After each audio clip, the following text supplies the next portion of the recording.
দাঁড়িয়ে আছি নেদারল্যান্ডের রাজধানী অ্যামস্টারডামে।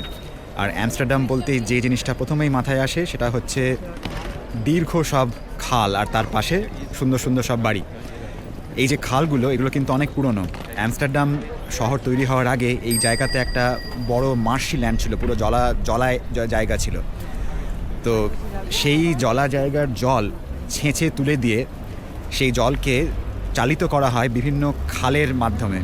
সেই কাজ হয় ত্রয়োদশ শতকে, এবং তখন এই শহরকে সুন্দরভাবে গড়ে তোলা হয় এই খালগুলোর চারপাশে। এই যে চারপাশের বাড়িগুলো আছে, এই বাড়িগুলোর নিচে কিন্তু প্রচুর উডেন পাইলিং আছে, সেই কাঠের বলা যায় কাঠামো দিয়ে এই বাড়িগুলোর বেস তৈরি হয়েছে। এই জিনিস চলছে প্রায় 800 বছর ধরে। এই খালগুলো মেনলি তৈরি হয়েছে একটা, যেমন জলা জায়গার জলকে বার করে দেওয়ার জন্য, দ্বিতীয়ত এই খালগুলোর মাধ্যমেই কিন্তু সেই আমলে যত রকমের ট্রেড সেই সময় হতো, বিয়ার হোক, টেক্সটাইল হোক, যা কিছু ট্রেড ইউরোপের এই নর্দার্ন পার্টে তৈরি হতো, সেগুলো যখন সমুদ্রে যেত আটলান্টিকে, এই খালগুলোর মাধ্যমেই যেত।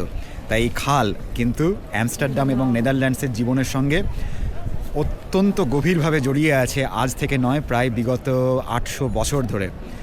এত এত খাল এবং খালের চারপাশের বাড়ি, এই হচ্ছে অ্যামস্টারডাম।